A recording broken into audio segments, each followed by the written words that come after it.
Taxi FM 93.1. Taxi FM. Le monde en une radio. Une nouvelle émission à la rentrée sur Taxi FM. Droit et justice, c'est le quotidien de la justice au Togo. La situation des droits de l'homme, les domaines d'intervention des avocats, les missions du juge, les contentieux administratifs, etc. Droit et justice, c'est avec des chroniques sur les arcanes du palais tous les mardis de 16h à 17h avec Hugues Vignon-Atikbo. Droit et justice, Taxi FM 93.1. Hugues Vignon-Atikbo. Tous les êtres humains naissent libres et égaux en dignité et en droit. Article 1er de la Déclaration universelle des droits de l'homme. Selon 10 ans plus tard, la Déclaration universelle des droits de l'homme demeure aussi importante que jamais. Et ce premier article est toujours aussi inspirant et progressiste qu'il n'était en 1948, mais aussi révolutionnaire que la Déclaration universelle des droits de l'homme. Elle n'a pas réussi à reconnaître l'agisme et à interdire la discrimination fondée sur l'âge à laquelle nous sommes soumis à un âge avancé. En conséquence, les droits de l'homme des personnes âgées sont invisibles dans le droit international des droits de l'homme, dans la législation nationale et dans les politiques et dans notre vie quotidienne. Cette émission droit et justice de ce mercredi va porter donc sur le renforcement ou le droit des personnes âgées. Améliorer donc la protection des droits des personnes âgées est la meilleure réponse pour permettre aux personnes âgées de jouir pleinement de leurs droits de l'homme, de participer, de contribuer au développement de leur communauté et lutter collectivement contre la crise économique et démographique. Le thème de cette émission, renforcer le droit des personnes âgées. Nous avons deux invités sur ce plateau. Jean-Paul Ekouo, il est défenseur des droits de l'homme et président de l'ONG Anavi. Anavi, c'est l'association Nos années de vie. Monsieur Jean-Paul Ekouo, bonjour. Bonjour, Hugues. Merci d'avoir accepté notre invitation. Je vous remercie. Et puis, le second invité, c'est Emmanuel Alpha. Il est juriste chargé d'études des droits sociaux également à l'ONG Anavi. Monsieur Emmanuel Alpha, bonjour. Bonjour, bonjour. Et voilà. D'abord, avant d'entrer dans le vif du sujet, nous allons donc permettre aux auditeurs de connaître beaucoup plus en profondeur votre organisation, l'ONG Anavi, Association Nos années de vie. Et c'est une association qui défend aussi particulièrement les droits des personnes âgées, n'est-ce pas, Jean-Paul Ekouo? Oui, merci beaucoup, Hugues, de nous avoir donné cette opportunité de pouvoir d'abord présenter l'organisation que nous représentons et parler aussi des droits des humains, surtout les droits des personnes âgées. Voilà. Donc, Anavi, c'est une organisation à but non lucratif et qui œuvre pour promouvoir les droits des personnes âgées dans tous les domaines sociaux, économiques, culturels. Et nous sommes là également pour répondre aux préoccupations majeures des personnes âgées. Donc, voilà ce que Anavi fait et ce que nous sommes, en tout cas en tant qu'organisation. Voilà. Alors, Emmanuel Alpha, c'est vrai que ce droit est reconnu par la Déclaration universelle des droits de l'homme. Est-ce que vous avez l'impression que ces droits des personnes âgées sont véritablement pris en compte dans nos sociétés? Merci beaucoup, Hugues. Tout à l'heure, en commençant, tu as évoqué un article, l'article 1er de la Déclaration universelle des droits de l'homme, et qui dit que tous les êtres humains naissent libres et égaux en dignité et en droit. Donc, du coup, en réalité, il ne devait pas avoir de débat sur une particularité des droits de l'homme. C'est-à-dire qu'on dit tous les êtres humains, y compris les petits et les grands, les vieux. Ouais. Mais le débat actuel se rapportant à la protection des droits des personnes âgées n'a pas pour objectif de créer d'autres droits nouveaux pour les personnes âgées. Il cherche comment garantir que les personnes âgées donc jouissent pleinement de leurs droits-là sur un plan juridique et pratique, sur un même pied d'égalité que les autres. Voilà. Donc aujourd'hui, vous allez voir que dans le contexte national, si on prend le cas du Togo, il y a un code pour les enfants. Mais nous avons dit, il y a la Déclaration universelle des droits de l'homme qui protège le droit de tout le monde. Ouais. Mais on a trouvé nécessaire donc de sectorier ou bien de catégoriser ce droit de jouissance en faveur des enfants. Il y a aussi un code pour les handicapés. Ouais. Donc vous voyez, c'est dans cette perspective-là que nous sommes, pour que les droits de l'homme ou bien la jouissance des droits de l'homme par donc les personnes âgées puissent être vraiment bien garanties et donc que cela soit d'actualité. Alors, nous sommes dans la présentation aussi de votre organisation, l'ONG, l'association Nos Années de Vie.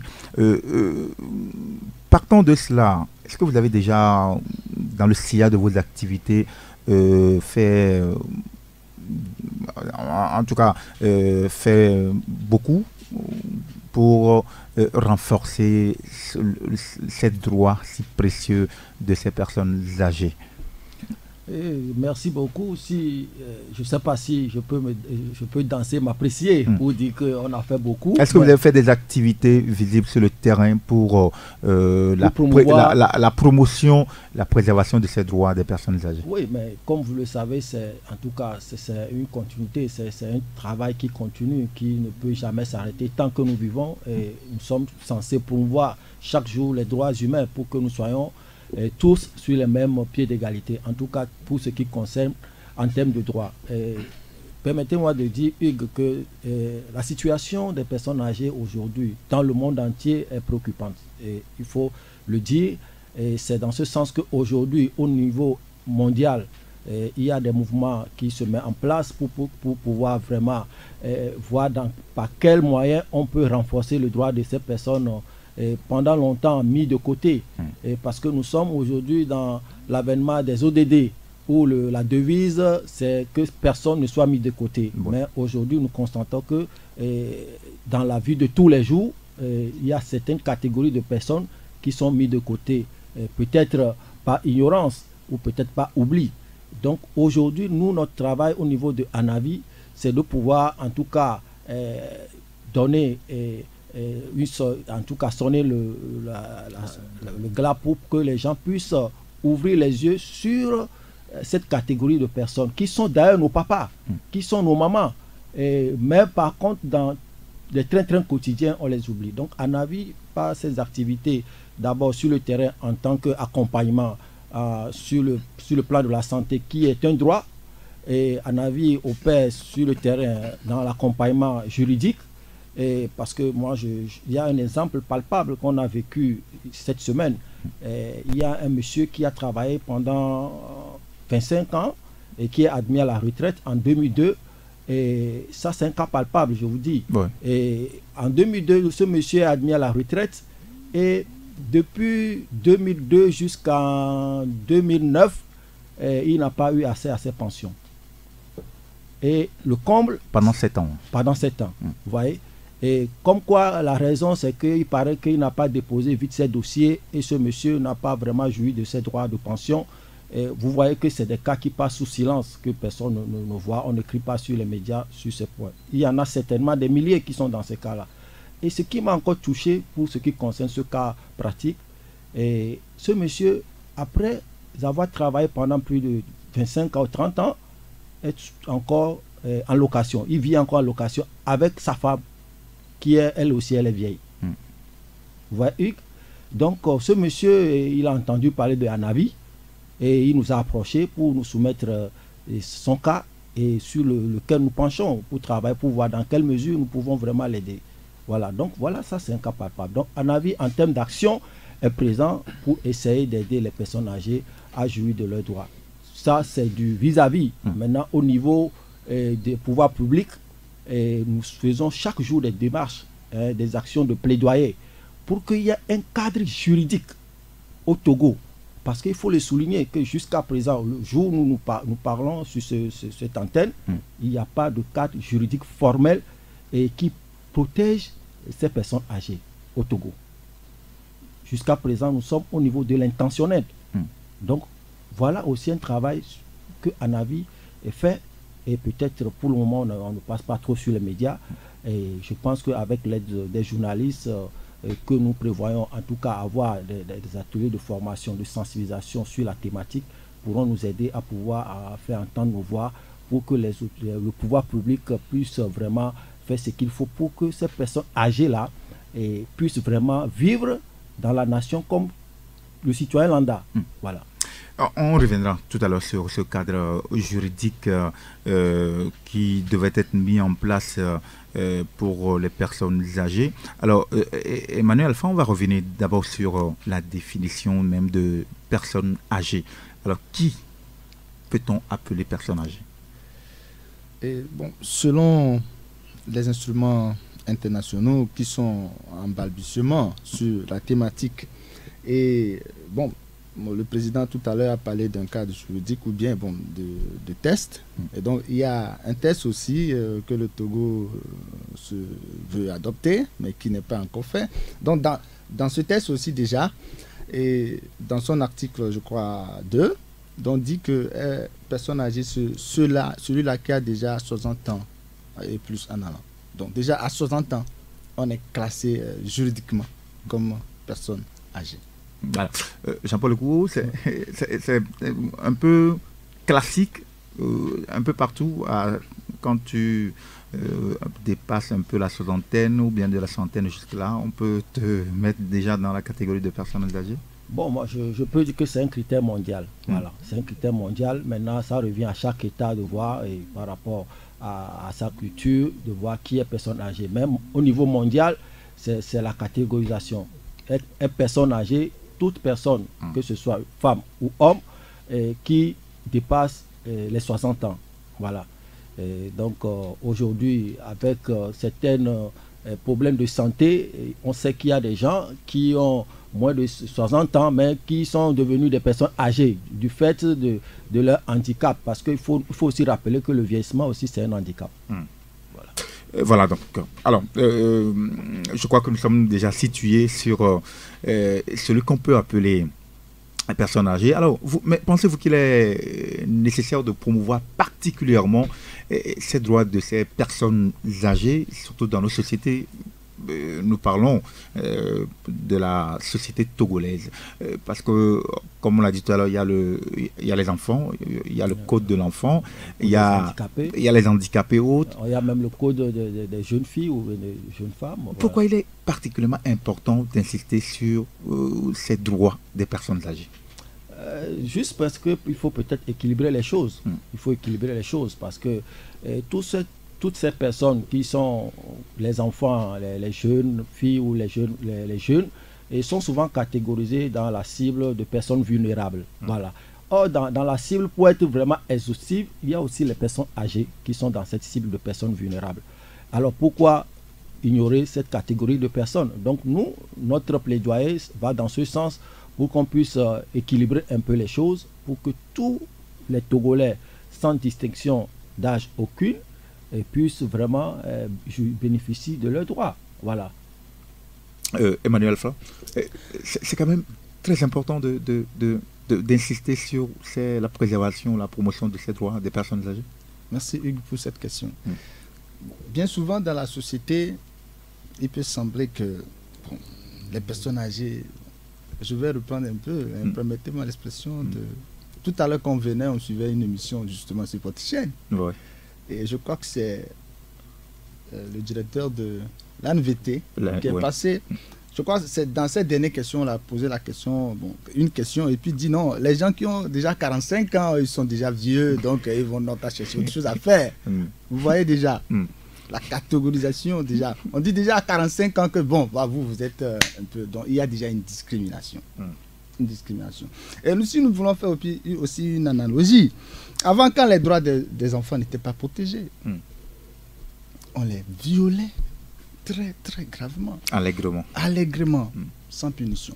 Mais quand on a fait sortir le code de l'enfant et qu'on a fait une sensibilisation autour, les gens ont pris conscience que voilà l'infraction, si je me comporte comme tel, voilà l'infraction que je commets et voilà la sanction qui m'attend.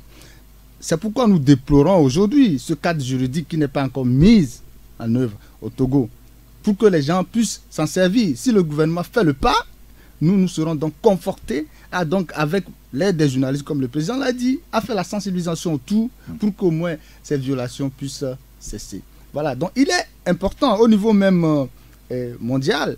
Donc les réflexions sont en train d'être menées pour voir s'il ne serait pas bien d'avoir une convention qui protège au mieux les droits des personnes âgées. Alors, Jean-Paul Lecour, on a l'impression que même de façon mondiale, les personnes âgées ne sont pas véritablement considérées parce qu'il y a un seul des 9 traités internationaux relatifs aux droits de l'homme qui ont suivi donc la Déclaration universelle des droits de l'homme et interdit explicitement la discrimination fondée sur l'âge. Mais sur les 57 686 recommandations formulées à ce jour dans le cadre du processus d'examen périodique universel au Conseil des droits de l'homme, seulement 177, soit 0,3% portait sur les droits des personnes âgées. Est-ce que ce n'est pas... on ne va pas remonter un peu pour voir que sur le plan mondial, il faudrait qu'on travaille véritablement sur ces droits des personnes âgées, car même au niveau mondial, ces droits des personnes âgées ne sont pas véritablement pris en compte. Oui, effectivement, je pense que la conscience est prise, parce qu'on a constaté, comme tu l'avais lu dans l'introduction de l'émission, 70 ans après la Déclaration universelle des droits de l'homme, il y a un constat qui est clair, que en tout cas, il y a des catégories qui sont passées à l'oubliette et qu'il faut vraiment revoir un peu, sinon faire évoluer un peu cette déclaration-là. Et même la déclaration, dans son esprit, l'avait dit que c'est une déclaration qui est censée, en tout cas, évoluer. C'est juste un cadre qui est là, dans lequel il faut puiser. Donc, aujourd'hui, sincèrement, avec tout le constat dont vous venez de faire cas, aujourd'hui, ça va être très même urgent et qu'on puisse vraiment, en tout cas, revenir sur les instruments juridiques internationaux pour pouvoir en tout cas mettre un accent particulier sur les droits des personnes âgées. Pourquoi? Parce que ces personnes âgées même ont des particularités. C'est qu'une personne âgée n'a pas les mêmes capacités, aptitudes fonctionnelles. Elle est fragile. Donc comme des enfants. Donc cette particularité déjà montre qu'il y a vraiment une nécessité de pouvoir faire évoluer les tests au niveau mondial. Et dans ce sens, il y a une alliance mondiale des droits des personnes âgées qui s'est constituée et qui a pour ambition de promouvoir, en tout cas de mettre par tous les moyens, faire des actions de plaidoyer au niveau mondial pour qu'une convention qui serait un peu plus contraignante soit adoptée en faveur des personnes âgées et que les droits, en tout cas, reviennent, les instruments internationaux reviennent sur la spécificité de ces personnes-là pour corriger ce manquement. Et aujourd'hui, sincèrement, il compte, je peux dire, cette alliance mondiale ou bien aujourd'hui la société civile au niveau international se mobilise pour que on puisse ajuster les choses sur tous les tests vis-à-vis des personnes âgées, parce que aujourd'hui le monde vieillit plus vite. Ouais, c'est ça, c'est ce qui a encore interpellé cette nécessité de pouvoir faire un traité spécifique pour les droits des personnes âgées, parce que nous vieillissons plus vite. Les études ont montré qu'en 2050, la population mondiale en âge de 60 ans et plus va doubler. Voyez? Donc, il faut quand même faire quelque chose. Dans les tests, selon le plan international, le plan d'action international de Madrid, qui est une référence en matière des droits des personnes âgées, et demande à ce que dans chaque pays, dès que la population nationale dépasse, la population des personnes âgées dépasse le seuil de 5%, il faut commencer par prendre des dispositions. Selon les derniers recensements au Togo, en 2010, la population des personnes âgées au Togo est autour de 5,4. Vous voyez? Mais depuis 2010 jusqu'à aujourd'hui, en 2017, il n'y a vraiment pas encore, les choses sont encore à l'état un peu que nous connaissons. Donc ça veut dire que ces données-là ont besoin aussi d'être actualisées. D'être actualisées, pourquoi pas? Vous voyez? Donc il y a un énorme travail à faire. Et aujourd'hui, vraiment, nous voulons vraiment être devant pour pouvoir, en tant qu'organisation de la société civile, et mobiliser avec les collègues des autres structures, parler, parce que au fait le droit c'est une discipline transversale. Voilà. Et on peut parler des droits économiques et sociaux, il y a les droits civils et politiques, et ça concerne également les personnes âgées. Ouais. Donc aujourd'hui le besoin est clair, il faut que nous nous mobilisons autour des droits de ces personnes âgées qui jusqu'à présent sont un peu mis de côté. Alors Emmanuel Alpha, est-ce que la violation des droits des personnes âgées ne résulte-t-elle pas de la méconnaissance ou du fait que voilà, on pense que les personnes âgées sont déjà âgées et que ces personnes quoi qu'on fasse, bon, c'est des êtres fragiles et ils n'ont plus droit à la considération. D'où il faudrait qu'on travaille véritablement à changer les mentalités et la perception, le regard envers ces personnes âgées. Merci beaucoup, Hugues. Je crois que le président tout à l'heure a répondu en partie à votre question. Mais quand nous faisons une petite analyse, c'est un peu paradoxal. Bon, parlons un peu du contexte africain, de nous Africains. Avant, nos personnes âgées, nous les chérissons. Dans nos villages, dans nos maisons, cette personne âgée, c'est un respect. C'est une référence de sagesse. Mais aujourd'hui, c'est des gens qui sont tombés dans l'oubliette. Il n'y a plus ce respect. Moi, j'ai été choqué par une situation. J'avais fait un déplacement avec un ami dans un village. Il y avait une dame, une vieille dame.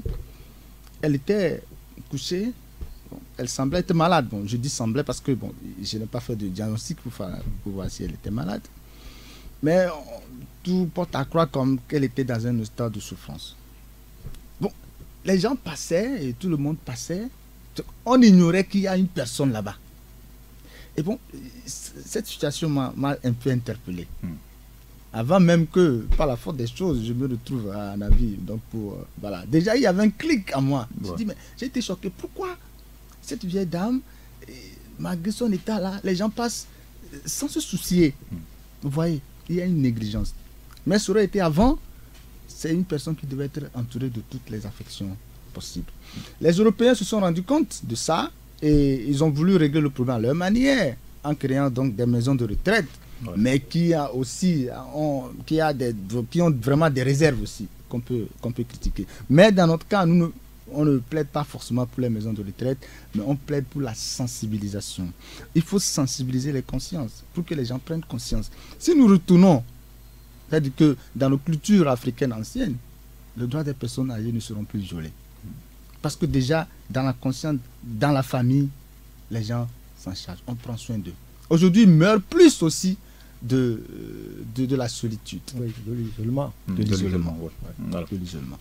Je rappelle que vous suivez cette émission Droit et Justice qui parle donc du renforcement du droit des personnes âgées.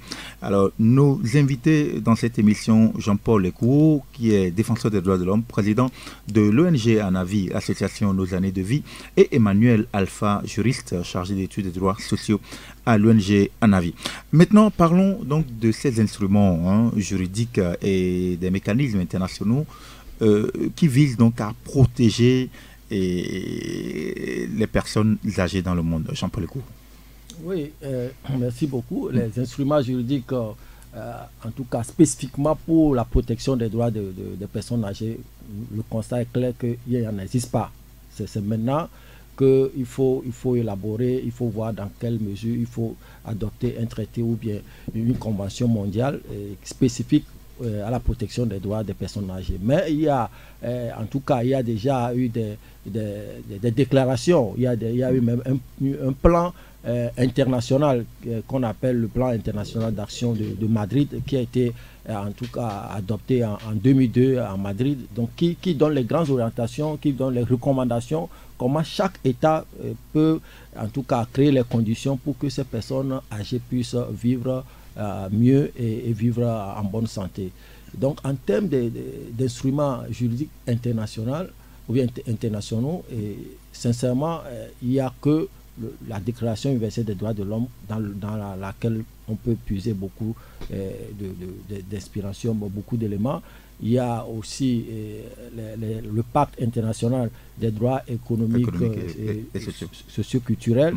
Il y a même le pacte international des droits civils et politiques. Et donc, tous ces instruments qui existent déjà, on peut s'en inspirer pour, en tout cas, élaborer ou bien élaborer des politiques ou bien mener, adopter des traités au niveau national ou bien au niveau des États. Et donc aujourd'hui, en tout cas, comme le constat est là aujourd'hui, c'est pourquoi nous sommes là sur cette antenne pour en parler. Et le droit des personnes âgées devient en tout cas une préoccupation majeure, même pour l'Organisation des Nations Unies. Et aujourd'hui, certainement en 2018, il y aura, c'est ce que nous souhaitons, c'est ce qui est encore en prévision, qu'il y aura une convention mondiale qui va peut-être planer au-dessus en termes de référence d'instruments internationaux de protection des droits des personnes âgées. Mais on le voit bien, il faudra presser le pas, que ce soit du côté sur le plan mondial que sur le plan national, pour pouvoir permettre donc à ces personnes âgées de jouir véritablement de leurs droits. Parce que tel que présenté le tableau, même au niveau mondial, il faudrait renforcer ces instruments juridiques-là.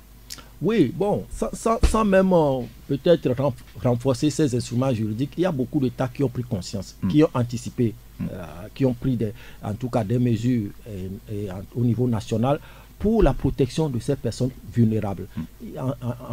Comme on peut citer en référence le Canada, qui en tout cas, parce qu'il y a des études, on peut voir quel est le niveau de vie, en tout cas le niveau de bien-être des personnes âgées par pays. Il y a une organisation internationale qui s'occupe des personnes âgées, qui a fait des études pour catégoriser les pays où ces personnes âgées ont leurs droits qui sont les mieux protégés. Et on peut citer, voilà, on peut s'en inspirer de ce que certains pays ont déjà réalisé. Je dis, c'est une question de volonté politique. Ça dit que des fois, on n'a pas besoin forcément d'attendre que les traités ou bien des instruments soient, en tout cas, viennent au niveau international pour qu'on prenne les décisions. Le Togo a souvent été apprécié parce que il fut le Togo, de par ma mémoire, je sais que le Togo fut l'un des premiers pays africains à signer la déclaration, à adopter, à être comme partie de cette déclaration universelle des droits de l'homme. Donc le Togo est un bon élève. Le Togo peut ne pas attendre au niveau international pour pouvoir prendre des mesures. Et nous, dans nos recherches, on a constaté qu'il y a des tests, un projet de loi qui est élaboré depuis fort longtemps, qui est encore là dans les tiroirs, et qu'aujourd'hui ce n'est pas encore passé au niveau du gouvernement avant d'aller au niveau de l'Assemblée pour que ça devienne un cadre juridique formel. Les partenaires techniques financiers qui peuvent aussi nous aider aussi manquent de cadre juridique pour pouvoir mobiliser, faire des plaidoyers au niveau international. Ouais. Donc aujourd'hui, bref, pour dire que on n'a pas forcément besoin d'attendre que les choses nous viennent de l'extérieur. On peut nous-mêmes, par rapport à nos politiques, prendre des mesures. Aujourd'hui, pour rappel, nous sommes dans le mandat social du président de la République. Et ce mandat social peut être une occasion pour que le gouvernement marque un geste fort à l'endroit de ces personnes vulnérables. Pour information, je ne fais pas la publicité. Il y a cette semaine une université du 3e âge voilà. Voilà. Ouais. Donc, ça veut dire qu'aujourd'hui, au niveau national, on commence pas à prendre un peu conscience de la situation. Nous en parlons parce que nous sommes sur le terrain. Et nous voyons des choses qui nous empêchent de pouvoir, en tout cas, rester les bras croisés. Et voilà, avec nos maigres moyens, ce que nous pouvons faire pour qu'un jour, nos papas et nos mamans puissent vivre en harmonie. Et n'oublions pas, les personnes âgées sont une richesse pour la nation. Si nous entretenons bien nos personnes âgées, nous les mettons bien dans des conditions, nous ne violons pas leurs droits, ces personnes âgées peuvent régler un grand problème que nous rencontrons dans ce pays. Voilà. Qu'aujourd'hui, les jeunes, c'est la technologie, et les gens vont dire non, papa, toi, tu n'es plus au courant. Voilà. Donc, il y a l'agisme partout, la discrimination, même sans le savoir. Donc, ces comportements-là doivent changer. Et c'est ça notre cheval de bataille. Emmanuel Alpha, j'ai envie de vous poser une question. Hein. Peut-être que quelqu'un va vous demander, voilà, on viole les droits des personnes. Comment se fait-il qu'on ne pourra pas ne pas violer les droits des personnes âgées? Comme si, voilà, les droits des personnes âgées, eux, bon, c'est un peu comme on viole les droits des personnes qui sont, disons, bien portants. Et pourquoi pas les personnes âgées? C'est comme on place les personnes âgées comme eux, ces personnes-là étant, disons, eux, ils ont déjà fait leur vie. Et l'essentiel, c'est qu'il faut s'occuper des droits. Qu'est-ce que vous pouvez leur répondre? Bon, je vais le renvoyer à l'article, le premier article que tu nous as lu tout à l'heure. dans cet article, il ne s'agissait pas de catégoriser, de dire non, il y a les personnes actives, les personnes âgées et les enfants. Non, on a dit tous humains, tout humain. Donc, ce que nous disons, les droits, c'est que les droits ne sont même pas, c'est-à-dire que dans leur jouissance sectorielle, pour dire que non, celui-là, il a plus de droits que celui-là. Vous comprenez? Donc, le fait déjà que vous êtes personne, un humain, vous avez droit au respect, donc, ou bien vous avez le privilège qu'on reconnaisse vos droits. Donc, on ne peut pas sectoriser, on ne peut pas dire oui, parce qu'on veut les droits des personnes, c'est-à-dire qu'on veut parler des personnes actives, c'est-à-dire que ceux-là qui sont encore jeunes, qui travaillent. Et pourquoi? Donc, si on le dit comme ça, c'est tout comme on reconnaît plus de droits, ou bien on reconnaît un privilège à cette catégorie de personnes, et que ces personnes âgées donc sont laissées pour compte. C'est justement contre ça que nous battons, pour dire que quand on est humain, on est humain. Il n'y a pas dit que je suis humain, c'est bien important, et donc j'ai plus d'importance que l'autre. Non, on n'est pas important que l'autre. Mais il ne faut pas aussi oublier que même si vous catégorisez, même si vous dites que je suis important plus que l'autre, la bonne nouvelle c'est que demain, tu vas aussi tomber dans cette catégorie-là. Nous devons prendre conscience que si nous luttons aujourd'hui pour la promotion des droits des personnes âgées, c'est pour notre propre intérêt. C'est tout comme on prépare sa maison, on balaie sa maison. Voilà. Parce que vous et moi, dans 50 ans, au moins, ou dans 100 ans plus, je suis sûr que on serait courbé avec, en tenant une canne pour pouvoir se déplacer. Donc on nous appellera papy ou bien quelque chose comme ça. Donc nous sommes des personnes âgées. Et en ce moment-là, c'est en ce moment que nous allons nous rendre compte que la violation des droits des personnes âgées, c'est un jeu dangereux et à double tranchant. Alors, on le voit bien, ce travail doit se faire en synergie avec, ce n'est pas seul, hein, l'ONG Anavi qui va porter ce combat-là, et vous devez le faire en synergie. Quelle relation vous avez avec d'autres associations ONG travaillant justement sur la thématique les droits des personnes âgées? Ok, merci beaucoup. Mais la relation, pour le moment, pour les quelques, en tout cas, associations... Est-ce qu'il y a quand même beaucoup d'associations qui travaillent sur la thématique? Il y en a vraiment peu. Ou bien c'est vous seul qui travaillez sur la thématique? Non, on n'est pas seul. Il y en a au moins, en tout cas, pas plus que 5 que je connais qui sont sur la thématique. Mais ceux qu'on connaît, ils ne sont vraiment pas sur la promotion des droits. Non, ils sont là peut-être plus dans le social que la promotion des droits. Tout en ignorant que ce qu'ils font, ils sont déjà aussi des défenseurs des droits de l'homme. Voilà. Et donc aujourd'hui, les quelques-unes que nous connaissons, on travaille avec eux. Et nous continuons de chercher des partenariats avec les collègues des autres secteurs qui touchent le droit ou la santé ou même les besoins vitaux de ces personnes âgées-là. Donc le partenariat aujourd'hui, elle est là et il faut qu'on puisse le développer pour pouvoir travailler en synergie. Ça, c'est au niveau, en tout cas, des OSC.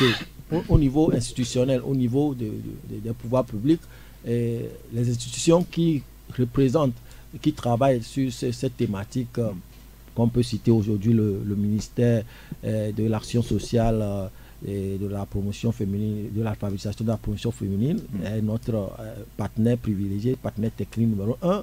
Il y a le ministère de la Santé avec qui on travaille, il y a l'OMS, il y a l'Organisation des Nations Unies, l'UNFPA, et qui sont des partenaires. Et voilà, il y a la direction des personnes âgées. Il y a même encore une structure, en tout cas des retraités, une association des retraités, voilà, qui sont là, et un conseil national des consultatifs des personnes âgées. Donc voilà un peu la closure de toutes les associations et institutions qui travaillent autour de la thématique. Mais toutes ces associations et institutions, aujourd'hui, nous sommes confrontés à un seul problème, le cadre juridique national. C'est-à-dire que les tests, c'est qu'il faut, qui doit nous permettre de pouvoir orienter nos actions. Nous sommes là pour aider le gouvernement, pour aider l'État. Donc nous demandons que l'État nous dise, voilà, pour ce qui concerne les personnes âgées, voilà ce que nous voulons faire. pour que notre action puisse aller dans ce sens-là. Justement, qu'est-ce qu'il faut pour aller à ce cas juridique ou pratiquement pour booster et pour qu'on ait rapidement ce cadre qui devait être le fondement de l'activité que toutes ces organisations qui travaillent sur les personnes âgées, on peut dire les leviers sur lesquels ces organisations puissent travailler pour la promotion de ces droits des personnes âgées. Bon, en termes concrets, tout ce que nous pouvons faire, c'est de faire des plaidoyers. C'est chaque fois de sensibiliser sur la thématique. Tu sais, la force de la société civile, c'est que c'est de sensibiliser, c'est de faire des propositions, voilà, c'est d'écrire, jusqu'à ce qu'un jour, voilà, l'État décide ou bien le gouvernement décide de vous écouter et de pouvoir aller dans le sens que, en tout cas, pour faire avancer les choses. Donc, jusqu'à ce moment, nous n'avons d'autres moyens que de continuer nos actions de sensibilisation sur les médias, la formation, les ateliers, et puis voilà, et faire des plaidoyers, voilà, des démarches au niveau national qu'international. Donc voilà, et pour le moment, ce que nous pouvons faire malheureusement. Et nous espérons que les autres vont relayer l'information. Alors Emmanuel Alpha, le tableau de la situation des personnes âgées au Togo, c'est vrai, Jean-Paul Lecou avait donné tout à l'heure une estimation, 5,4% le pourcentage des personnes âgées. Ça, et également, c'est une estimation qui date de 2010. Ça veut dire qu'en 2017, cette estimation va être plus grande que ça. Alors, quelle est cette situation-là? On va dire que aujourd'hui au Togo, les personnes âgées représentent une proportion très importante dont il ne faudrait pas passer sous silence, il faudrait donc travailler à préserver ces droits-là. Vous avez raison d'évoquer, donc, de dire, au fait de donner ce tableau, de peindre ce tableau-là, de dire, voilà, il y a une grande proportion de population dont les droits sont ignorés. C'est comme ça on peut le dire, par exemple. Mais c'est aussi le lieu, comme le président l'a dit, de saluer ici le travail déjà abattu par les autres ONG, les organisations, tout ça là. ANAVI ne se réclame pas le privilège de la défendre, non, en aucun cas, voilà, de la défense des droits des personnes âgées. D'ailleurs, nous travaillons en collaboration avec les autres. Donc, c'est le lieu de les féliciter et même de féliciter les organisations de défense des droits de l'homme tout court. Eux aussi, parce qu'en défendant les droits de l'homme, ils défendent aussi, des fois en quelque sorte, donc voilà, le droit des personnes âgées. Pour le cas togolais, il faut aussi dire que déjà le Togo, en 1992, dans sa constitution, le constituant déjà togolais avait déjà une idée, ou bien faisait déjà un clin d'œil aux personnes âgées.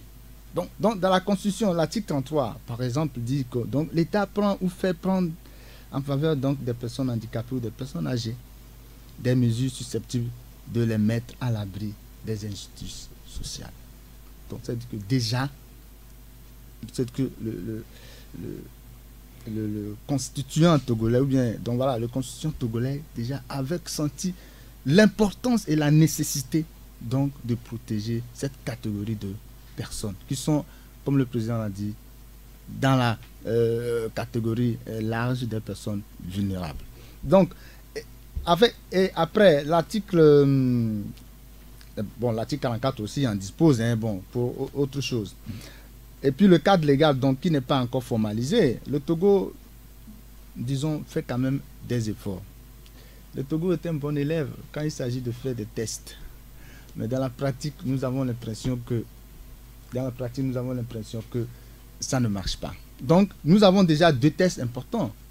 Il y a la politique nationale de protection et prise en charge des personnes âgées et l'avant-projet de loi portant protection et amélioration des conditions de vie des personnes âgées. Donc, c'est ça l'avant-projet. Cet avant-projet qui a été financé et qui a connu le financement, bien le soutien d'un partenaire. Et aujourd'hui, ce partenaire aussi s'est dit, voilà, nous avons fait un grand travail, comme le président le disait dans notre recherche, parce qu'il faut remonter à toutes les sources. Le partenaire s'est dit, mais nous avons fait un grand travail, même nous ne voyons pas pour le moment le fruit de ce travail.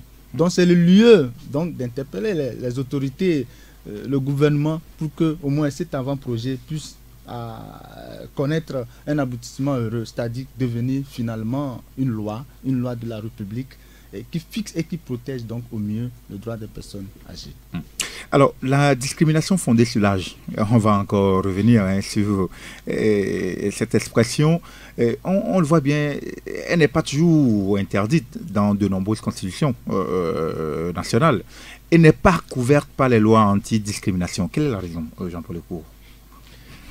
Je ne saurais le dire, sincèrement, parce qu'aujourd'hui, nous sommes forcément préoccupés par d'autres, en tout cas, problèmes peut-être plus cruciaux que quelqu'un qui a déjà fait sa vie. Ça, c'est l'agisme.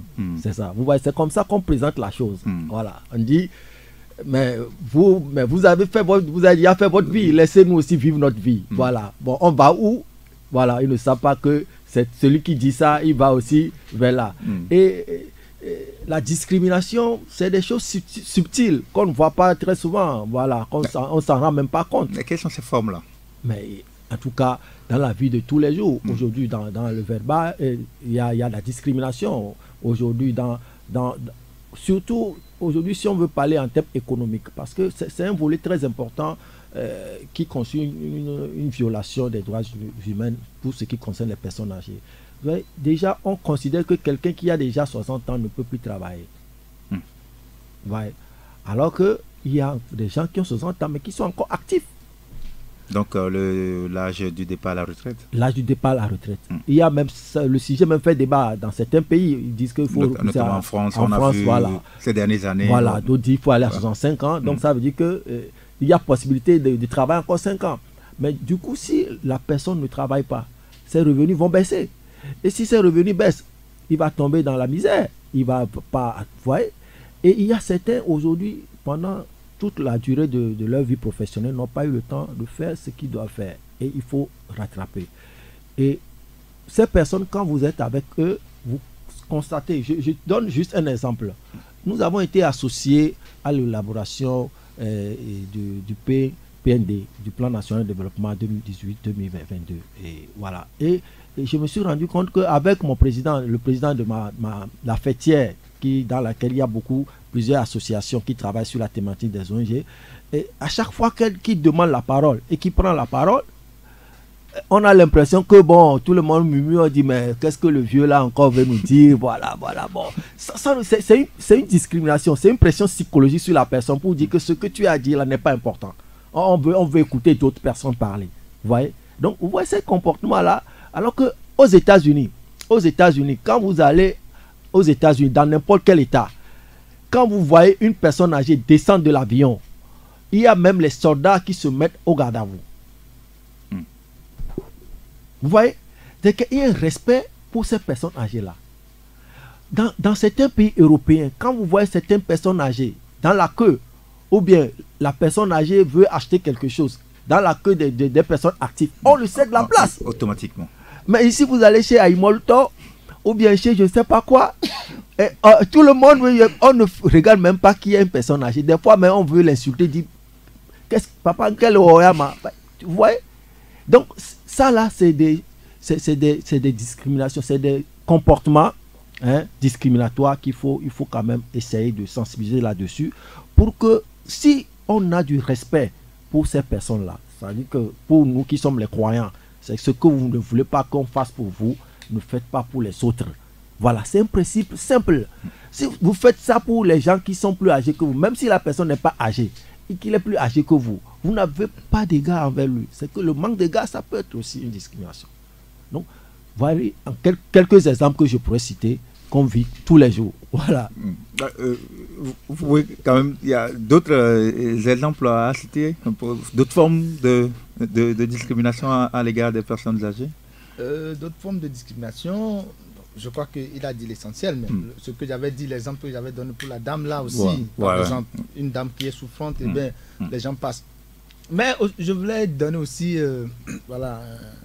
par rapport à ce que le président dit, il y a quelque chose qui m'a aussi marqué. Je ne sais pas si c'est lors des élections de 2013 ou 2005 ou 15. Ouais. J'ai remarqué dans les bureaux de vote, les consignes ont été données pour que si les personnes âgées viennent, qu'on les priorise, qu'ils viennent faire éparpiller les personnes âgées et les femmes enceintes, je crois. Ça, c'est déjà une bonne nouvelle. C'est déjà un bon comportement envers ces personnes âgées-là. Parce que, quoi qu'on dise, c'est nos parents. C'est des gens, des hommes et des femmes qui ont donné de toute leur vie pour qu'aujourd'hui nous soyons ce que nous sommes, pour que le Togo soit aujourd'hui ce que le Togo est. Donc nous leur devons au moins ce respect et cette considération. Je voulais aussi, il y a en tout cas un cas qui de discrimination sur lequel je voulais revenir. C'est qu'aujourd'hui il y a beaucoup de bâtiments administratifs qui ne tiennent pas compte de ces personnes âgées là, parce que ça veut dire que dans leur architecture ils ne sont pas construits pour que quand il y a ces personnes là qui veulent peut-être aller faire des formalités ne puissent accéder facilement. Et ça, c'est aussi une forme de discrimination. Au niveau sanitaire, c'est-à-dire que vous allez dans ces structures sanitaires, la personne âgée, handicapée surtout, ne peut pas accéder avec sa fauteuil roulant. Vous voyez? Donc ça, c'est ça, toutes ces mesures, tous ces cas-là, c'est l'État qui doit quand même essayer de récupérer par les informations qu'il a pour pouvoir le mettre dans un test pour que les choses puissent vraiment prendre forme. Voilà. Alors, on a parlé donc du cadre juridique qui n'existe pratiquement pas.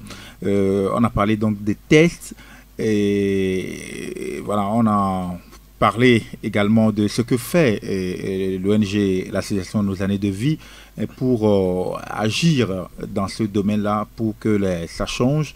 Mais certainement que vous avez des perspectives dans ce domaine-là par rapport donc à ce travail qui doit se faire, que ce soit seul ou en synergie avec, je crois savoir qu'il y a aussi un secrétariat d'État chargé des droits de l'homme qui existe en plus donc du ministère de l'Action sociale et de la protection de la femme. Alors, quelle réflexion menez, quelle solution préconisez-vous pour que toutes ces entités-là travaillent d'arrache-pied pour intégrer, pour qu'on ait assez rapidement ce cas juridique pour la préservation de ces droits-là des personnes âgées? Oui, merci beaucoup. Et Hugues, comme nous l'avions dit déjà précédemment, je pense qu'il faut renforcer le partenariat et la collaboration entre les ONG et structures qui travaillent sur la thématique des personnes âgées et les institutions étatiques comme le secrétariat d'État chargé des droits de l'homme que je connais bien et qui est tout le temps disponible pour en tout cas aider la société civile sur ces questions, cette thématique des droits humains. Et en tout cas, aujourd'hui, sincèrement, je pense que nous sommes disponibles. Donc il faut interpeller le gouvernement directement. Oui, mais le gouvernement, naturellement, puisque c'est le premier acteur. C'est le premier acteur. Après toutes les analyses, il nous revient de constater que sans que le gouvernement ne fasse le pas, ou bien tant que le gouvernement ne fasse le pas, ce serait difficile de pouvoir avancer considérablement. Nous, nos actions peuvent se limiter au niveau micro, mais nous voulons vraiment que ça impacte, parce que là, nous sommes à Lomé. Il y a des cas à l'intérieur du pays. Il y a des cas à l'intérieur du pays. Donc, dans nos actions, dans nos perspectives, nous avons des actions, en tout cas, de missions à effectuer à l'intérieur du pays pour sensibiliser également sur la thématique. Parce que là, encore, à l'intérieur, les cas de constatation de violation des droits humains sont graves.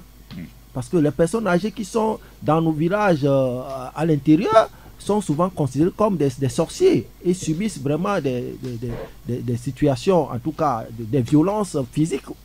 Parce qu'on dit que voilà, il est accusé de sorcellerie, elle est accusée de sorcellerie, surtout les personnes âgées, les vieilles. Et tout de suite, on les passe à tabac. Et dans les maisons, les jeunes qui sont à la recherche d'un emploi, qui ne trouvent pas, disent que c'est parce que la vieille, c'est celle qui me porte ma chance, ou bien celle qui m'empêche de pouvoir trouver. Donc, ces cas-là, nous les vivons tous les jours. Mais bon, qu'est-ce qu'on peut dire? Aujourd'hui, nous pensons qu'il y a beaucoup de choses à faire. Donc, en termes de perspective, aujourd'hui, nous avons nous avons mis un concept en place pour que chaque année, que nous puissions donner un cadre d'échange et de partage autour des problématiques des personnes âgées. Et le concept que nous avons trouvé, c'est le concept Hopipipi. C'est une journée festive que nous allons organiser chaque année. Et cette année, c'est prévu pour le 30 décembre au relais de la Caisse. Et nous invitons ces personnes âgées-là pour venir vraiment se réjouir entre eux, se retrouver entre eux avec les vieilles gloires de la chanson togolaise, avec l'orchestre. Voilà. Et pendant ce temps, nous allons partager quelques cadeaux à ces vieilles, les égayer un peu. Et même pourquoi moi, il y a parmi nos personnes âgées que nous rencontrons, il y en a des gens qui nous disent que ça fait déjà 10 ans qu'elle n'est plus sortie de sa maison. Et elle ne sait même pas qu'aujourd'hui, l'hôtel de février est rénové. Ah bon? Vous voyez? Donc, ce serait bien quand même qu'on les fasse visiter, faire un tour de la ville à ces personnes âgées là pour voir, il y a le travail qui se fait. J'imagine que quand on va sortir, il y a les vieux qui vont aller peut-être dans la zone d'Abedi avec les boulevards qui ont été construits, tout ça là, elles ne vont pas se reconnaître. Voilà, parce qu'elles ne sortent plus. On les fait tout, elles sont devenues comme des bébés. Donc, il faut de temps en temps donner des occasions à ces personnes âgées de sortir. Donc voilà pourquoi nous avons mis en place ce concept de Hospipipi et nous avons demandé aux bonnes volontés de nous soutenir pour que chaque année cette occasion soit donnée à ces personnes de se réjouir et du matin jusqu'à certaines heures et de se partager des bons moments. Voilà. Emmanuel Fa, la bonne nouvelle également, c'est que les personnes âgées, souvent délaissées, il faut le dire ainsi, ces personnes âgées seront à l'honneur jeudi et vendredi à l'occasion donc d'une université qui est dénommée université les universités du troisième âge. C'est une initiative de l'Institut national de l'assurance maladie. Au moins ça également, on peut dire que les choses se font doucement pour que ces personnes âgées soient voilà, leurs droits soient préservés et qu'on puisse mettre petit à petit un cadre, un mécanisme pour les honorer. Oui. Merci d'avoir rappelé cela. Nous saluons, nous saluons cette initiative. Et donc, même nous avons fait des démarches, même à l'endroit de cette institution de l'État, donc qui a réfléchi à cela. Donc, je profite pour rappeler que dans le cadre institutionnel quand même existe. Nous avons tout à l'heure donné l'exemple du ministère de la promotion et la direction chargée des droits des personnes âgées. Au niveau même du ministère de la Santé aussi, il y a une direction ou une section une division donc, qui s'occupe donc de la question de la santé, voilà, des personnes âgées. Ouais. Sur le plan, il y a des actions sectorielles, mais il faut un test, il faut un cadre juridique pour nationaliser tout. Bon voilà, c'est ce que nous disons. Donc, dans les perspectives, comme vous l'avez dit, le président aussi l'a rappelé, nous voulons organiser donc cette journée festive donc pour donner une chance à ces personnes âgées qui souvent sont oubliées pour les fêtes. Pour les fêtes, on ne cible que les enfants, donc c'est cadeau de Noël, tout ça. Puis après la Noël, c'est nous-mêmes, les gens qui sont encore actifs pour les nouvelles ans. Et donc, les personnes âgées, eux, ils sont toujours oubliés. J'aimerais, pour finir, dire quelque chose. On dit souvent, un adage dit, en cas d'égalité, l'expérience fait la différence. Ou l'ancienneté compte. L'ancienneté compte. Ah ouais. Alors que ces personnes âgées, c'est la source, la quintessence même de l'expérience et l'ancienneté. Et nous avons besoin d'eux. Merci beaucoup à vous, messieurs. Jean-Paul Ekouo, merci. Je rappelle que vous êtes le président de l'ONG Anavi, Association Nos Années de Vie, et Emmanuel Alpha, chargé d'études des droits sociaux à l'ONG Anavi. Merci de nous avoir donné plus de précisions donc, sur la préservation, la promotion du droit des personnes âgées. On vous souhaite bonne chance, surtout pour votre initiative au Pipi, du 28 au 30 décembre prochain. Merci, à la plage pour au relais de la Caisse. Au relais de la Caisse, pour davantage promouvoir le droit des personnes âgées. Merci. Merci à Francis Daï pour la mise en œuvre de cette émission Droit et Justice. Rendez-vous mercredi prochain pour le décryptage des droits et justice. Merci. Taxi FM 93.1. Droit et justice. Hugues Vignon à Ticbo.